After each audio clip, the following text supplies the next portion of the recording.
नमस्कार, मैं हूं मयूरिका और मेरे साथ आप देख रहे हैं वीएनएम टीवी।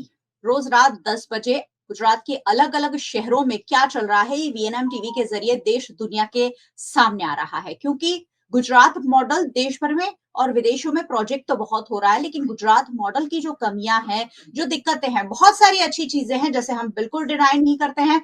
बहुत सारी विकास योजनाओं पर काम हो रहा है, बहुत जगह इंफ्रास्ट्रक्चर अच्छे हो रहे हैं, लेकिन जहां जो दिक्कत है और जो मीडिया का धर्म है कि जो कमी है उसे पॉइंट आउट करना, वो इस खास शो के जरिए हम आपके सामने लेकर आते हैं। और आज गुरुवार का दिन है, भावनगर की समस्या आपके सामने लेकर आ रही हूं और भावनगर में किस तरह भ्रष्टाचार अपनी चरम सीमा पर पहुंच गया है। वैसे सिर्फ भावनगर की बात नहीं है, ये पूरे गुजरात के सभी शहरों की और सभी महानगर पालिकाओं की बात है। लेकिन आज भावनगर पर पर्टिकुलर बात करेंगे कि भावनगर में आखिरकार महानगर पालिका में जिस तरह की धांधली चल रही है, जिस तरह से अधिकारियों से लेकर जनप्रतिनिधियों तक भ्रष्टाचार में जुड़े हुए हैं, भावनगर के विकास पर किस तरह का असर पड़ रहा है। तो खास मेहमान मेरे साथ जुड़े हैं और उनसे जानेंगे कि आखिरकार भावनगर में ये जो भ्रष्टाचार की भरमार है, उस पर काबू कैसे पाया जा सकेगा। हमारे साथ पॉलिटिकल एनालिस्ट के रूप में प्रद्युमन सिंह सरवैया जुड़े हैं। सर, बहुत बहुत स्वागत है चर्चा में आपका। और हमारे साथ भावनगर से ही व्यापारी परेश शाह जुड़े हैं। परेश भाई, आपका भी बहुत बहुत स्वागत है। नमस्कार जी, भावनगर के भ्रष्टाचार की मैं बात कर रही हूं और पॉलिटिकल एनालिस्ट प्रद्युमन सिंह सरवैया से जानेंगे कि आखिरकार भावनगर महानगर पालिका में क्या स्थिति है, किस तरह से टेंडर दिए जाते हैं, किस तरह विकास कार्यों को अंजाम दिया जाता है और किस तरह से नागरिकों को सुविधाएं देने की कोशिश की जाती है। सर, थोड़ा सा प्रकाश डालिए। जैसे देखे तो भावनगर शहर में जो स्थानीय संजोगों है और शासकों की जो कार्य प्रणाली है, तो दोनों में कई विरोधाभास दिख रहे हैं। जिसे हम भ्रष्टाचार को हम सिस्टम में बुरी बात कहते हैं, वो शायद ये मूल मंत्र हो गया है, ऐसा दिख रहा है। ये बात सिर्फ भावनगर के लिए भी नहीं है, पूरे राज्य में दिखाई देती है, पूरी सिस्टम में दिखाई देती है। जो कि अभी ये भ्रष्टाचार जो है, वो मूल मंत्र जैसा दिख रहा है।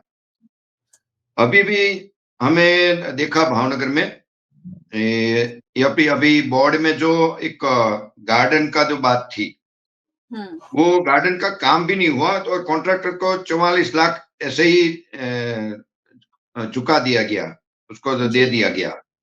तो उसके बारे में स्थानीय जो न्यूज़पेपर है और सब सोशल मीडिया है, उसमें भी बहुत ही क्वेश्चन हुए, बहुत ही प्रश्न हुए, मगर उसका जवाब समझो शासक को कोई देना ही नहीं चाहता। वो उसका अपना अधिकार है, शायद ये भ्रष्टाचार करने का या अपनी मनमानी करने का वो अधिकार है, ऐसे ही बिहेव करते हैं।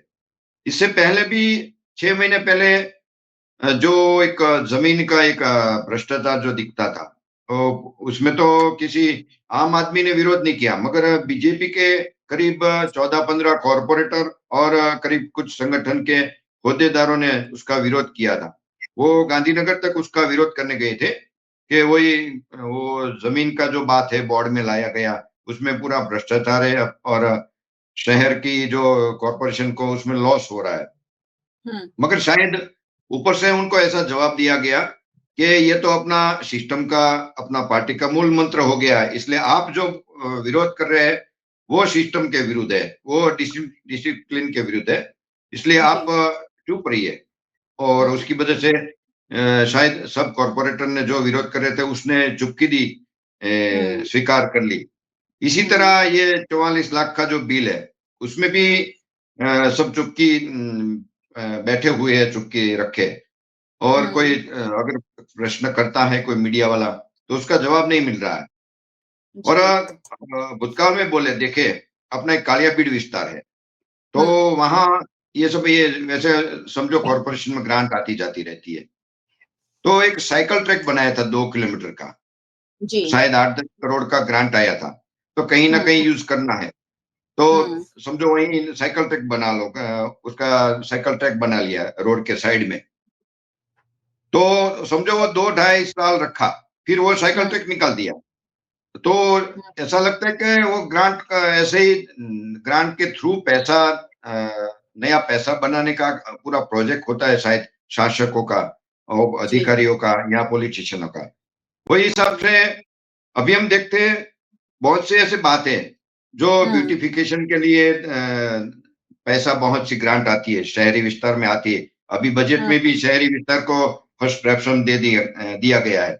इसकी वजह जी, से अभी भी और भी ग्रांट आएगी। तो हम्म, समझो हमारे यहाँ जो कहारा का कांठा बोलते हैं, उसमें करोड़ों रुपया का उसका ब्यूटिफिकेशन के लिए पैसा डाला गया है, मगर वो भी काम अभी अधूरा है। ऐसे ही हम्म, बोरतड़ा में उसके लिए भी पैसा अभी डाल रहे हैं, जो लोगों को यूजफुल हो, ऐसा उसका प्लानिंग है। मगर कहीं लोग आते जाते इतना दिख नहीं रहे जितना पैसा डाल रहे हैं। ऐसे ही हम्म, अकवाड़ा का फन पार्क है, और नारी गांव का जो तालाब है, और कहीं ऐसी बातें हैं जहां ब्यूटिफिकेशन के लिए पैसा डाल रहे हैं, मगर लोगों को उपयोगी यूजफुल कम हो रहे हैं। हम्म, और दूसरी ओर देखें तो बेरोजगारी ऐसी है, स्थानिक जो इंडस्ट्रीज है, अपने डायमंड का इंडस्ट्रीज का बुरा हाल है, अलंग का बुरा हाल है। उसमें जो लोग बेरोजगार हुए हैं, तो जी, उसने कहीं ना कहीं लारी गल्ला डाल के रोड के साइड में वो अपना धंधा चला रहे हैं, उसको भी हटा रहे हैं। और समझो ये भावनगर का दो पार्ट है, एक पुराना भावनगर है और नया भावनगर है। जी, तो जी, पुराना भावनगर जो है, वोरा बाजार है, आंबा चौक है, और गौड़ बाजार है, तालाब है, हम्म, और हम्म, वहीं तो लारी गल्ला सबको रखा दिया जाता है। शायद हम्म, भ्रष्टाचार उसमें भी हो रहा है। चलो हम हम्म, इसके इसके डीप में ना जाइए, जी, उसको कैसे भी धंधा रोजगार चलने दे।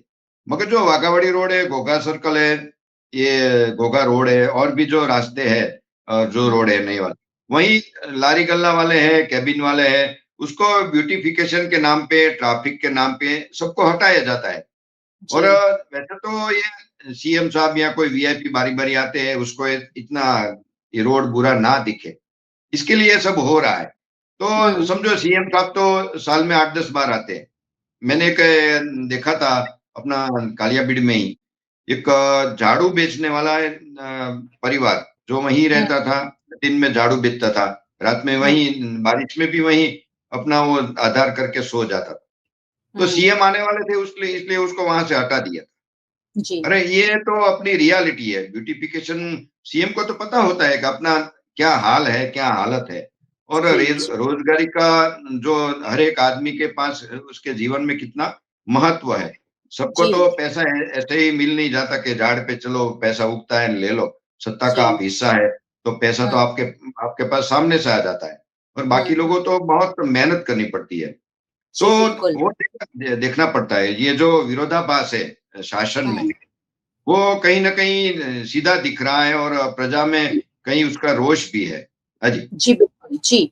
ये बात मेरी भी समझ से परे है जो सर कह रहे हैं कि जब भी पीएम, सीएम आते हैं तो सब कुछ अच्छा दिखाने की कोशिश की जाती है। मुझे तो लग रहा है जो बुरा है वो दिखाना चाहिए ताकि ज़्यादा फंड मिले और ज़्यादा उस चीज़ पर काम हो सके। जो कमियाँ हैं उसे कपड़ों से या बैनर से ढक क्यों दी जाती है, ये समझ से परे है। जो प्रधानमंत्री आते हैं, मुख्यमंत्री आते हैं तो उन्हें ये सारी चीज़ें दिखाइए ताकि उन्हें भी पता चले कि यहाँ सुधार की गुंजाइश है तो वो उस पर कदम उठा सके। लेकिन ये जो सरकारी अधिकारी और जनप्रतिनिधि होते हैं स्थानीय, वो ये सारी चीजों को अच्छा-अच्छा दिखाने में जुटे रहते हैं और खामियाजा लोगों को भुगतना पड़ता है। चलिए परेश जी हमारे साथ हैं, भावनगर के व्यापारी हैं। सर भावनगर महानगर पालिका की जो कार्यप्रणाली है उस पर क्या कहना चाहेंगे? किस तरह से लोगों को उन्हें जो सुविधाएँ मिलनी चाहिए वो भावनगर में नहीं मिल रही है? 1995 से भावनगर महानगर पालिका में भाजपा शासित रही है। जी। वो पूरे गुजरात में जब नहीं थी तब भी 1995 में भावनगर में भाजपा की शासित थी। तब से लेकर अब तक, उससे पहले भी कि हम बात कर सकते हैं, लेकिन तब से जो भ्रष्टाचार बढ़ा हुआ है वो सबसे बढ़ा हुआ है। क्योंकि हम हुँ, देखते हैं कि कोई भी काम करवाने के लिए हमें जाना है महानगर पालिका में, तो या अगर किसी का फोन करवाना पड़ेगा या फिर अपना भ्रष्टाचार का शिष्टाचार करना पड़ेगा। भावनगर में जी। सबसे बड़ी बात जो है, तो अभी तक सबसे बड़ी जो बात हम कर सकते हैं वो रोड और रास्ते की है। पूरे हुँ, भावनगर का जो विस्तार हुआ है, उसका डेवलपमेंट हुआ है, हम देखते हैं, लेकिन कहीं पे भी पूरे 5 फुट का रोड भी अच्छा नहीं लगेगा। हम हुँ, जहां भी देखेंगे रोड में गड्ढे होंगे या साइड में हो जाएगा। हर बार बारिश की ऋतु से पहले रोड नए बनते हैं और बारिश में टूट जाते हैं, हर बार वैसा होता है।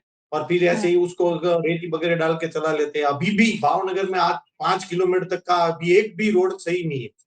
हुँ, सबसे बड़ा भ्रष्टाचार रोड में ही है, क्योंकि हर साल 200 करोड़ से ज्यादा का रोड बनता है, ग्रांट भी वहां से ऐसे ही आती है। फिर हम हुँ, देखते हैं कि भावनगर में हर साल हम देखते हैं तो जो कॉर्पोरेशन की जो कार्य प्रणाली है वो बहुत अभी पुरानी तरह चल रही है। अभी भी हम देख रहे हैं तो वो जन्म मरण का दाखला वगैरह के लिए लोगों को 200-200 लोगों की लाइन लगी हुई है सुबह से लेकर शाम तक।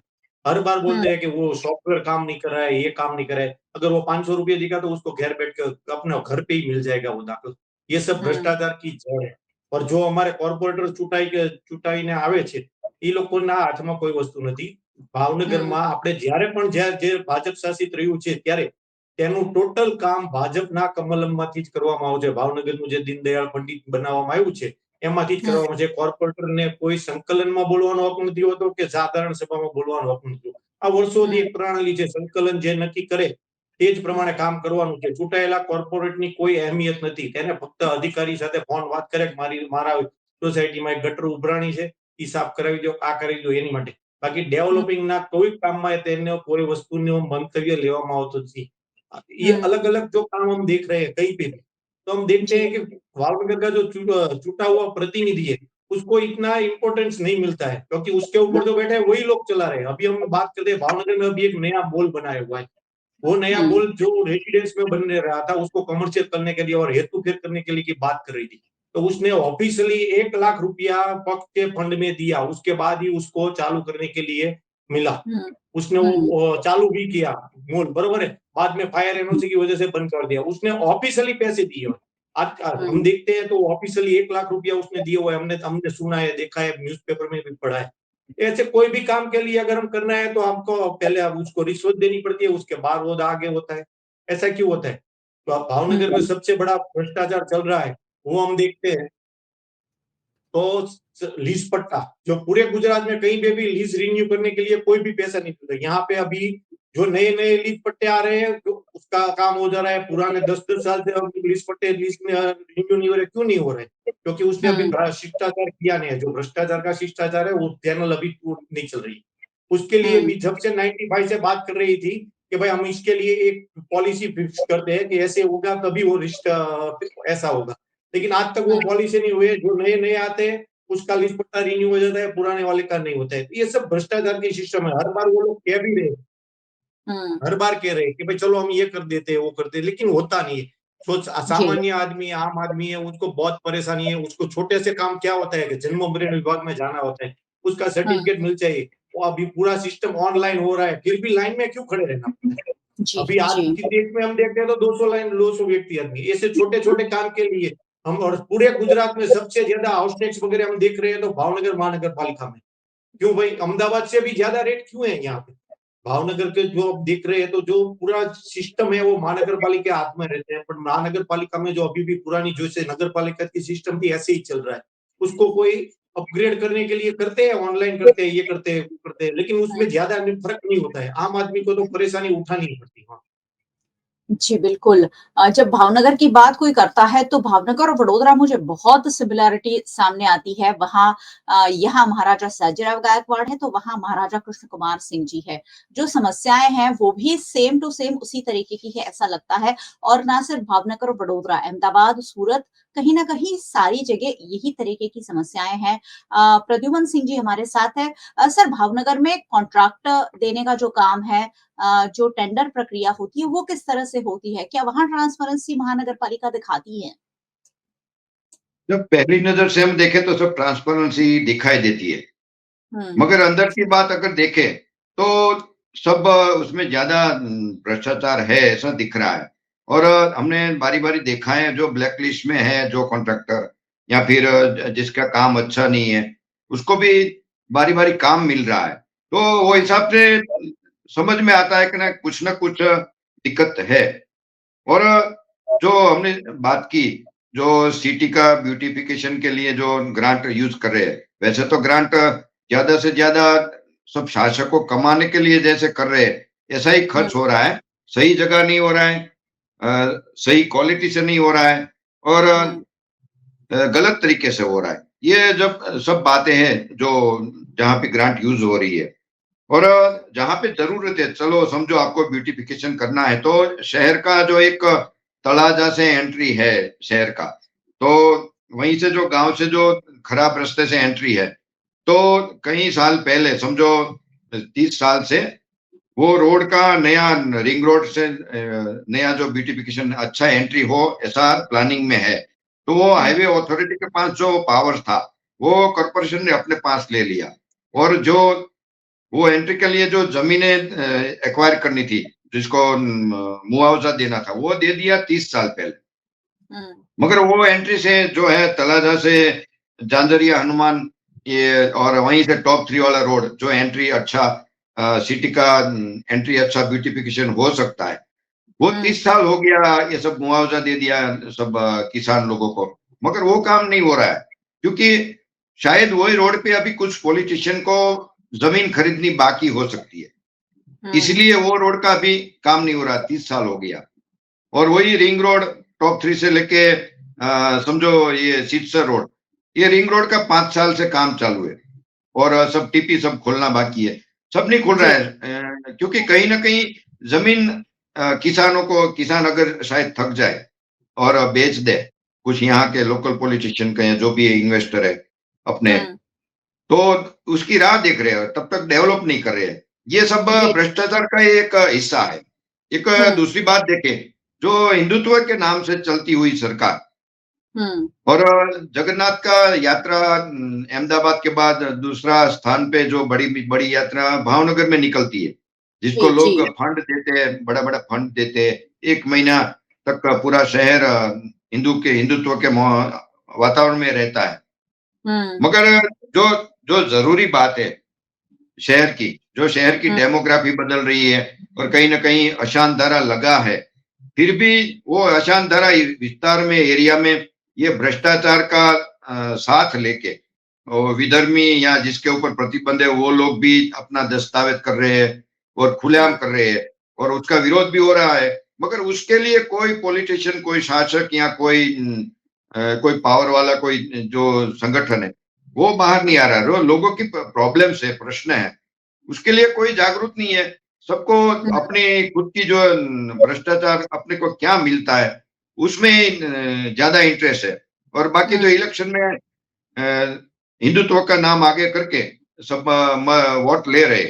और रोजगारी की बात करें तो ये जो शहर है, समझो राजाशाही थी, कृष्ण कुमार सिंह जी थे, तब भी उसने रेलवे स्टेशन में इंडिया में सबसे पहले महिला कुली है, लेडीज कुली, ये सिर्फ भावनगर में ही है।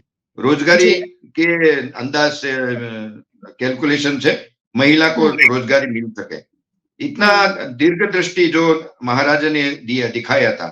और अभी लारी गल्ला वाले को या छोटी कैबिन वाले को इधर से उधर हटा रहे ब्यूटिफिकेशन के लिए, और पुराने शहर में भ्रष्टाचार करके वही लारी गल्ला वाले को वहां ट्रैफिक के बीच वहीं खड़े रहने के लिए वहां का कोऑपरेट कर रहे, सहकार दे रहे। मगर इसमें से मैं ये विरोध ये नहीं है मेरा कि उसको हटाओ, मगर सबको अपनी रोजगारी कमाने दो। तो ये थोड़ा बहुत जो शहर को बेरोजगारी का जो ये तकलीफ हो रहा है, जो ये सब मेन बिजनेस है सब बंद पड़े हैं, सब ठंडे पड़े हैं, तो शायद थोड़ा आम लोगों को थोड़ा राहत मिल सकती है। तो ये भ्रष्टाचार के पीछे कुछ ना कुछ नई तकलीफें है। ऐसे ही टॉइंग का है, जो टॉइंग में शायद कॉन्ट्रैक्ट दे दिया है। एक बाजू मेन बाजार में पार्किंग का जगह नहीं रखते कॉर्पोरेशन, और जो बिल्डिंग वाले हैं जो प्लानिंग जो भी हिसाब से करते हैं वहां पे पार्किंग का जगह नहीं रहता है। तो कहीं ना कहीं कुछ पार्किंग कभी इधर उधर होता है, सब रूल्स के चलो विरुद्ध होता है, तो उसको चलो टॉइंग करे तो ठीक है। मगर आजू बाजू की गली और आजू बाजू के रोड जो जहाँ ट्रैफिक ही नहीं है, जहाँ नो पार्किंग का बोर्ड भी नहीं है, ऐसा कोई जोन नहीं है, वहां अगर पार्किंग लगा होता है तो वहीं से भी टॉइंग वाले उठा जाते हैं। एक तो आदमी ऐसे ही परेशान है, ऊपर से 500 रुपया दो और टॉइंग का छुड़ाओ, ये सब मनमानी है। टॉइंग वालों को भी शायद कॉन्ट्रैक्ट दिया है, टारगेट पूरा करने का होता है, और कोई सुनने वाला नहीं है। छोटे आदमी की तकलीफें जो है वो भी कोई सुनने वाला नहीं है। सब अपने अपने बड़े बड़े क्या बोलते हैं कमाने में पड़े हैं। और हिंदुत्व है, बाद में इलेक्शन के टाइम तो हिंदुत्व आएगा, कुंभ मेला आएगा, ये भगवान का केसरी सब वो सब आएगा, तो तभी देखा जाएगा। और हिंदू भी बेचारा है, शायद अभी बेचारा वोट देने के समय में, मगर अपनी खुद की हालत अभी बेचारा हो रही है। अगर ये जी बिल्कुल। हालात अगर सुधारना है तो कुछ ना कुछ करना जरूरी है। हाँ जी। जी, हिंदुत्व के नाम पर कहीं न कहीं लोगों के साथ खिलवाड़ हो रहा है, जो उन्हें देना चाहिए, वो देने के बजाय उन्हें अलग मुद्दों पर उलझाया जा रहा है और मुझे नहीं पता देश के नागरिक ये कब समझेंगे, जो पर्दे के आगे चलाया जा रहा है, वो पिक्चर कुछ और है और पर्दे के पीछे की हकीकत कुछ और है और हमारे जैसे लोग जब भी बैठते हैं, बात करते हैं, तो इन सारे लोगों से जो फीडबैक आता है, उसके आधार पर बात करते हैं। तो ये सारी बातें इसलिए मैं कहती हूँ कि आप सबके लिए जानना बेहद जरूरी होता है। परेश भाई के पास फिर से चलूंगी। परेश भाई, भावनगर में व्यापारियों को क्या समस्याएं आ रही? भावनगर महानगर पालिका की ओर से व्यापारियों को कितना सहयोग मिलता है? क्या व्यापारियों की जो समस्याएं हैं, दिक्कतें हैं, क्या उन पर ध्यान दिया जाता है? भावनगर में हम देखें तो व्यापारियों को जो परेशानी होती है उसके लिए महानगर पालिका बहुत हद तक जिम्मेदार है। हम मेन बाजार है जो पुराना भावनगर है, वो कहीं पे भी पार्किंग की जगह नहीं है। शॉप के आगे ही सब स्कूटर लगा के चले जाते हैं। उसके एक सिस्टम बने हुए कि एक की तारीख को इस ओर लगेगा, दूसरी ओर लगेगा। कॉर्पोरेशन के पास बहुत सी ऐसी जगह पड़ी हुई है कि वहां पे वो पार्किंग कराएंगे तो मेन बाजार में जो पार्किंग का प्रॉब्लम है वो सॉल्व हो सकता है और जो कस्टमर को दंड भरना पड़ता है वो नहीं भरना पड़ता है। ऐसे बहुत सारे जी। छोटे छोटे प्रॉब्लम है जो हम्म। कॉर्पोरेशन 2 मिनट में हल कर सकते हैं, लेकिन आज तक वो हुआ नहीं है। और भावनगर की हम्म। प्रजा की भी एक मानसिकता रही है चालू स्कूटर पे बैठ के कहीं खरीदी करना है। ऐसा नहीं होता हम्म। है। अगर आप स्कूटर वगैरह सही जगह पे पार्क करेंगे और बाजार में आराम से घूम सकेंगे, लेकिन व्यापारी देखता है कि उसकी दुकान के आगे कोई गाड़ी खड़ी करके चला जाएगा और उसको बिजनेस में दिक्कत होगी। उसको तंत्र की ओर से परेशानी होती है। अभी हम देख रहे हैं वो प्लास्टिक ड्राइव वगैरह चल रहा है। जो प्लास्टिक हम्म। ड्राइव में जो व्यापारी छूटक माल बेचता है वो प्लास्टिक का जबला वगैरह कहाँ से लाता है वहां तक नहीं जाते हैं, लेकिन व्यापारी को पकड़ते हैं और 500 रुपये, 1000 रुपये, 2000 रुपये उसको दंड करता है, पेनल्टी लेते हैं कि आपने ये जबला रखा क्यों। अरे उसके पास तो 5, 10, 15 जबला पड़े हुए हैं, लेकिन जो लोग जो जबला बैग है, प्लास्टिक बैग है जिसके ऊपर गवर्नमेंट ने बैन किया हुआ है, जो लोग ये मैन्युफैक्चरिंग करे उसके उस तक आज तक नहीं गया है। उसका होलसेल व्यापारी के पास भी आज तक नहीं सद आ गई है। छोटे छोटे व्यापारी उसमें 200 ग्राम 500 ग्राम लेके आता है और वो देता है तो उसको तुरंत तंत्र की ओर से उसको दंड भरना पड़ता है। ऐसे छोटे छोटे बहुत सारे प्रॉब्लम है। वो व्यापारी अपनी दुकान से चालू करने के लिए कॉर्पोरेशन को हर तरह का टैक्स देता है। वो हाउस हम्म। टैक्स देता है, सफाई वेरो देता है, अभी वो व्यवसाय वेरा दे रहे हैं, भावनगर में स्ट्रीट लाइट वेरा है, वो सब दे रहा है, लेकिन फिर भी उसको जो सुविधा मिलनी चाहिए वो नहीं मिलती है। अब सब हम्म। ऐसे ही दिखावा के लिए सब ऑनलाइन कर दिया हुआ है। व्यवसाय वेरा में अभी इतने ऐसे ही विसंगतता हुई है कि व्यापारी को हर साल परेशानी होती है कि अभी आपका टर्नओवर इतना है तो इतना पैसा भरना है। वो गाइडलाइन है फिर भी उसको परेशान करते हैं, आप ये लेके आओ, ये उसको कोई कैसे आएगा। चौपड़ा देखना है अगर उसका कोई देखना है तो वो अधिकारी को उसके पास जाना पड़ेगा। व्यापारियों को इतना आप भर दो वरना आपको ये कर देंगे, वैसे नोटिस निकाल देंगे। अभी सबसे ज्यादा रिकवरी हम देख रहे हैं तो व्यवसाय वेरा में, जो व्यवसाय वेरा में वो लोग जो रिकवरी निकाल रहे हैं वो दुकान है ही नहीं, वहां पे दुकान का बोर्ड बदल चुका हुआ है पूरा का पूरा। बरोबर। तो कॉर्पोरेशन की ऐसी बहुत सारी दिक्कतें है कि जो पुराने आए हैं वो व्यवसाय वेरा नहीं कराया, पिछले हाउस टैक्स में नहीं कराया, तो लेकिन जो नया आता है उसको दंडित किया जाता है। हर बार व्यापारी जो है वो दंडित होता है और उसको परेशानी जो हर बार जो कमिश्नर आते हैं उनसे चैम्बर ऑफ कॉमर्स को आगे लेके वो लोग चलते हैं, लेकिन फिर भी उसका जो प्रॉब्लम है वो आज तक सॉल्व नहीं हुआ है। और आगे देखते हैं व्यापारी भी अब जागरूक हुए भाई चलो हम इतना टैक्स देते हैं तो हमें क्या सुविधा मिल रही है, व्यापारियों को कोई सुविधा नहीं मिल रही है अभी। जी, बिल्कुल। हर हर तबके का व्यक्ति परेशान है क्योंकि सरकार को वोट तो सालों से दे रहे हैं, लेकिन सरकार आम आदमी के चोले में जाकर कहीं न कहीं सोच नहीं रही कि आम आदमी को जो परेशानियाँ आ रही हैं उसे कैसे सुलझाया जाए। हर व्यक्ति सिर्फ़ अपना घर भरने की कोशिश में लगा हुआ है। एक आखिरी सवाल प्रद्युमन सिंह जी से लूँगी। सर, कैसे सुलझेगा ये सब? गुजरात मॉडल को बहुत बड़े तरीके से हम प्रोजेक्ट तो कर रहे हैं, लेकिन जो ये समस्याएं हैं वो हर शहर की है। कोई शहर के लोग ऐसा नहीं कह सकेंगे कि नहीं गुजरात में सब कुछ बहुत अच्छा है, हमारे पास रोड रास्ते गटर बहुत अच्छे हैं, हमारे पास पानी अच्छा आ रहा है। कोई शहरवासी ऐसा नहीं कह सकेंगे। जब भारतीय जनता पार्टी इतने सालों से 25-30 सालों से झोली भर भर वोट ले रही है, तो उन्हें वोट का रिटर्न कैसे मिलेगा? लोगों को क्या करना होगा? सरकार को क्या करना होगा? वो तो सरकार अपने तरीके से करेगी। लोगों को क्या करना होगा सर? मैं हमेशा ये सवाल पूछना और जानना और समझना चाहती हूँ कि लोग क्या कर सकते हैं? पिछले कई सालों से विरोध पक्ष का इन्वॉल्वमेंट नहीं है या कम रोल उसका दिखाई दे रहा है। जी। इसलिए लोगों को पास अभी को और कोई चारा ही नहीं है ऐसा समझे तो चलेगा। और दूसरी बात जो है, अभी तो आप शायद भ्रष्टाचार का विरोध करें तो भी आप राष्ट्र विरोधी कहलाओगे, ऐसी एक बिल्कुल। ट्रेंड ट्रेंड दिखाई दे रहा है। तो इसके बीच में से कैसे रास्ता निकलना है वो देखना है। और जी। व्यापार की बात करें तो भावनगर समझो ये लोहे के धंधे में या अनलीगली बिलिंग के बिजनेस में बदनाम हुआ है, मगर वो कौन लोग कर रहे हैं वो तो सिस्टम को पता है, शासकों को पता है।